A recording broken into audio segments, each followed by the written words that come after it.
जी नमस्कार। हम बता दी कि भोजपुरी से एगो बहुत ही बेहतर खबर निकल के आ रहल बा कि अभी सावन 2 दिन बा, लेकिन खेसारी भैया के फर्स्ट लोकगीत के गाना के टीजर आ गइल बाटे। जौना गाना के नाम बाटे डबल खिड़की। तो चली पहले टीजर देख लिया जाओ, ओकरा बाद हम बतावतानी कि गाना कैसन बाटे।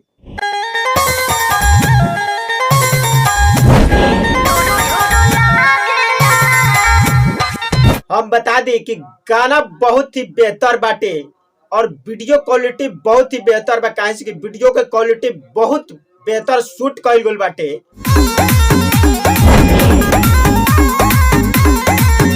और हम बता दी कि एक गाना के लिखले बड़े अभिषेक भोजपुरिया और म्यूजिक देले बड़े मोनू सिन्हा, जौन की बहुत ही बेहतरीन म्यूजिक बनैले बड़े। और बता दी कि एक वीडियो गाना में नजर आवे अलबाड़ी खेसारी लाल यादव के साथ में आमलेला यानी उहे एक्टर रानी जी।